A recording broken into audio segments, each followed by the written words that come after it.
Khambhat sessions કોર્ટનો એક ઐતિહાસિક ચુકાદો સામે આવ્યો છે। 7 વર્ષની બાળકી પર રેપ અને હત્યાના આરોપીને ડબલ ફાંસીની સજા। આણંદના ખંભાતમાં આજથી 7 વર્ષ પહેલા એક ચકચારી ઘટના બની હતી। 7 વર્ષની બાળકી પર બળાત્કાર કરી તેની હત્યા કરવામાં આવી હતી। હવે સેશન્સ કોર્ટે આ કેસમાં આરોપીને સજા ફટકારી છે। આણંદ જિલ્લાના ખંભાત રૂરલ પોલીસ સ્ટેશન હેઠળના કાણીસા ગામમાં તારીખ 28 ઓક્ટોબર 2019ના રોજ 7 વર્ષની નાની બાળકી પર રેપ અને હત્યા જેવા જન્મને ગુનો બન્યો હતો। આ ગુનામાં 24 વર્ષીય આરોપી દડો ઉર્ફે અર્જુન અંબાલાલ ગોહિલ વિરુદ્ધ 1.5 મહિનામાં ચાર્જશીટ દાખલ કરવામાં આવી હતી। આજે ખંભાત સેશન્સ કોર્ટે આરોપી અર્જુન ગોહિલને પોસ્કો એક્ટ તેમજ હત્યાના ગુનામાં દોષી ઠેરવી ડબલ ફાંસીની સજા સંભળાવી છે।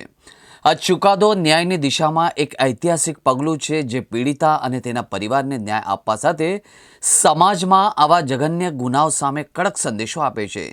ગૃહ રાજ્યમંત્રી હર્ષ સંઘવીએ આ કેસમાં પીડિતા અને તેના પરિવારને ન્યાય આપવામાં બહુમૂલ્ય યોગદાન આપનાર તમામ પોલીસ કર્મચારીઓ અધિકારીઓને અભિનંદન પાઠવ્યા હતા। આ સાથે જ તેમણે ન્યાયતંત્રનો આભાર પણ માન્યો હતો, જેમણે આ ગંભીર ગુનામાં ન્યાયની ઝડપી અને નિષ્પક્ષ પ્રક્રિયા દ્વારા ચુકાદો આપ્યો છે। ખૂબ જ સંતોષ સાથે બધાને જણાવવાનું કે આજે નામદાર ખંભાત સેશન્સ કોર્ટ દ્વારા વર્ષ 2019ના એક પોક્સો રેપ વિથ મર્ડરના ગુનામાં આખરી ચુકાદો જાહેર કરવામાં આવ્યો છે અને આ ગુનાના આરોપીને રેપના ચાર્જ સંદર્ભે ફાંસી આપવામાં આવી છે અને પોક્સોના ચાર્જ સંદર્ભે પણ ફાંસી આપવામાં આવી છે। આમ એક જ ગુનામાં 2 ચાર્જ સંદર્ભે આરોપીને ફાંસી આપવામાં આવી છે। આ બનાવની હકીકત એવી છે કે વર્ષ 2019માં એક 7 વર્ષની બાળકી ઉપર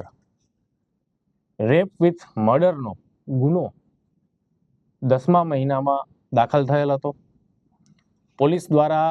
તાત્કાલિક એ જ દિવસે આરોપીની ધરપકડ થયેલ હતી અને બાદમાં ખૂબ જ સાયન્ટિફિક રીતે અને ચોકસાઈથી આ ગુનાનું ઇન્વેસ્ટિગેશન કરવામાં આવેલું હતું, જેમાં આરોપીના શરીર સ્થિતિની ચકાસણી અને પંચનામાની સાથે સાથે FSLના તમામ પુરાવા, યોગ્ય સાહેદોના નિવેદનો, તમામ સાયન્ટિફિક એવિડન્સીસ, આ બધાની મદદથી વ્યવસ્થિત રીતે આ ગુનાનું ચાર્જશીટ પણ 1 મહિનાની અંદર જ 1-1.5 મહિનામાં આ ગુનાનું ચાર્જશીટ કરવામાં આવેલું હતું અને એ સંદર્ભે બાદમાં એક ચોક્કસ રીતે બહુ સારી રીતે કોર્ટમાં આ ગુનાનું આપણે પ્રોસિક્યુશન ચલાવી શકીએ એટલા માટે સ્પેશિયલ PP તરીકે વિદ્વાન વકીલ રઘુવીર પંડ્યાની નિમણૂક ગૃહ વિભાગ દ્વારા કરવામાં આવેલી હતી। સ્પેશિયલ PP શ્રી પણ અત્યારે મારી સાથે હાજર છે, પણ વિશેષ વાત પ્રોસિક્યુશનની અને ચુકાદાની કરશે, પરંતુ માનનીય મુખ્યમંત્રી શ્રી અને માનનીય ગૃહ રાજ્યમંત્રી શ્રી દ્વારા આ પ્રકારના પોક્સોના મહિલા અત્યાચારના ગુનાઓમાં જે 0 ટોલરન્સ રાખીને તમામ ગુનાઓમાં મેક્સિમમ સજા થાય એ માટેની જે આ ઝુંબેશ છેલ્લા 5 વર્ષથી ચલાવવામાં આવી રહેલ છે, જેમાં પદ્ધતિસરના ઇન્વેસ્ટિગેશનની સાથે સાથે કોર્ટમાં પણ યોગ્ય રીતે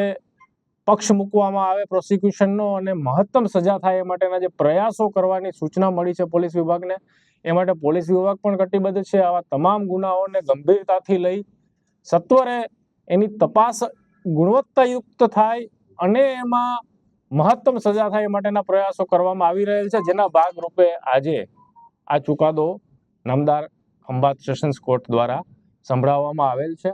વકીલ તરીકે તો કોઈ પડકાર ન ગણીએ, પરંતુ જ્યારે એક નાની 7 વર્ષની દીકરી પર આ રીતનું દુષ્કર્મ થયું હોય અને એ જ્યારે નામદાર કોર્ટ સમક્ષ રજૂઆત કરવાની હોય અને એને ખૂબ જ સ્વસ્થ દિલે, સ્વસ્થ ચિત્તે, કારણ કે કોર્ટ સમક્ષ મારે એટલે સુધી કોર્ટને બતાવવું પડ્યું હતું કે જ્યાં પેનિટ્રેશન થઈને દીકરીના એબ્ડોમિનલ સુધી, એબ્ડોમિનલ કેવિટી સુધી આ પહોંચ્યું છે, એ આજે પણ હું જ્યારે વિચારું છું, અને 2 વખત મેં આ બાબતે આર્ગ્યુમેન્ટ કર્યા ત્યારે જે શરીરની અંદર કમકમા અને શરીરની અંદરની જે માનસિક સ્થિતિ ઊભી થાય, પણ ઈશ્વરની દયાથી, સૌના સહકારથી અને પોલીસ વિભાગમાં રાઇટરથી માંડીને પીઆઈ સુધીએ જે સરસ રીતની તપાસ કરી હતી, જે સ્પષ્ટ ટૂંકાણમાં અને વિગતવાર,